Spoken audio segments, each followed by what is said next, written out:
আসসালামু আলাইকুম। আমি সজীব বজলুর রশিদ। এয়ার কন্ডিশন নিয়ে আমি কিছু কথা আপনাদের সাথে শেয়ার করতে চাই, খুবই ইম্পর্টেন্ট, যেটা হচ্ছে এয়ার কন্ডিশন সার্ভিসিং। আমরা অনেকেই এখন খুব অনীহা এসি সার্ভিসিং করা নিয়ে।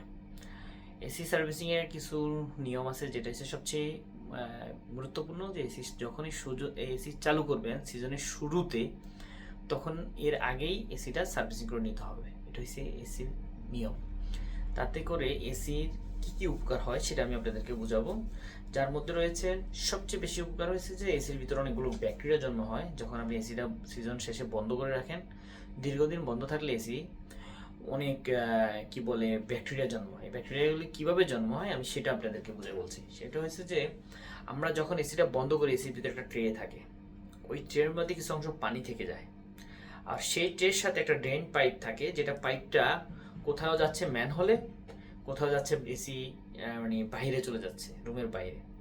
ওই ম্যানহোল থেকে ওই ড্রেন হয়ে কিছু পোকামাকড় এসির ভিতরে ড্রেনে চলে আসে ওই পানি খাওয়ার জন্য, অথবা সে বংশবিস্তার করার জন্য, অথবা সে সেভ আশ্রয়ের জন্য, যে কোনো কারণে সে চলে আসে।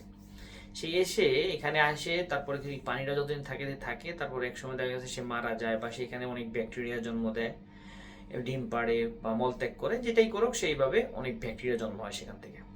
সেই ব্যাকটেরিয়াটা যখন আপনি এসিটা সিজনের প্রথমে এসি চালু করবেন, ওই ব্যাকটেরিয়াগুলো আপনার রুমে আসে, এবং রুমে এসে আপনি সেই কি বলে ওই এসিটা চালু করার পরে আপনি নিজেকে, যখন আপনি নিজে এই নিঃশ্বাসের সাথে আপনি নিজে ইন করবেন ভিতরে ওই বাতাসটা, সেখানে আপনাকে বিভিন্ন রোগে আক্রান্ত হবেন, যেমন সর্দি, জ্বর, কাশি, এই ধরনের রোগ, আপনি আরও অনেক ধরনের ভাইরাস আক্রান্ত হতে পারেন।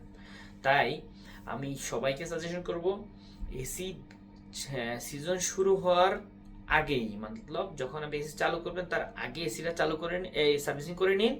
এবং এসি সার্ভিসিং করলে আপনার এসি ইলেকট্রিক সেভ হবে, আপনার এসি ভালো থাকবে, নিজেও সুস্থ থাকবেন। আশা করি আমি সবাইকে বুঝাতে পারছি এই ব্যাপারটা। ধন্যবাদ।